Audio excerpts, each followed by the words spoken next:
Digital equity is the goal.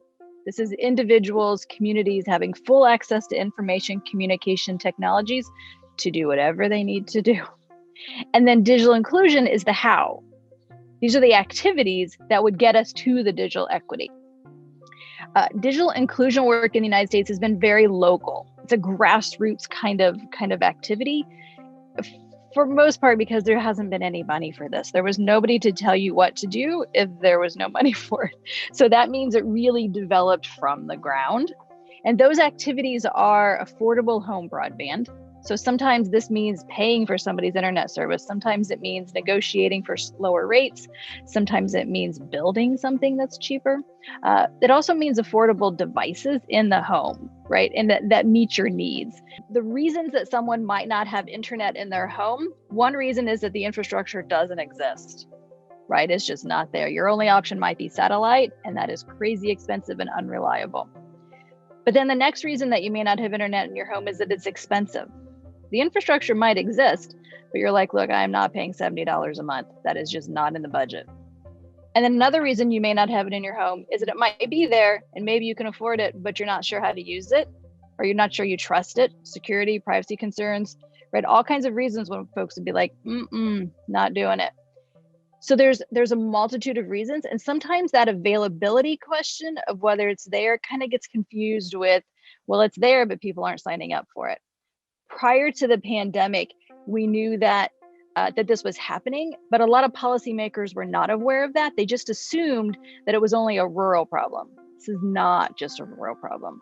This is a rural, urban, suburban, tribal. This is everybody. And the reason it's everybody is because the infrastructure might be there, but it might not meet the needs of the population that's there, or they may not be able to afford it, or they may not know how to use it. So we need to address all of those barriers, and it won't surprise folks to hear, this issue is very much connected to poverty. So the lower one's income, the less likely one is to have an internet connection in one's home. Technology is intimidating, it's confusing. The government right now has a subsidy for internet service, and we're hearing of some folks saying, no, I don't want it. Why? Well, it sounds like a scam. Doesn't free internet sound like a scam, right? You're like, no, that must be a scam. But then also, do you trust the internet service provider? Privacy, safety concerns, all kinds of reasons why someone who's eligible would say no to something that's free. Is it less than what I actually need, for example? So having these trusted institutions be engaged in the work is super important. It's essentially the human side to the digital divide. So I think what we're seeing right now is that potential money from the federal government, but also previous stimulus packages already allow for the monies that go to the state and local governments to be spent on digital equity. And that was a huge win because we haven't really seen that in the past, where money that's kind of has a broad category, it was the digital equity was included in that. So for those who are doing digital equity work on the ground, I encourage them to talk to local and state governments, because those local and state governments have access to funding right now from the American Rescue Plan.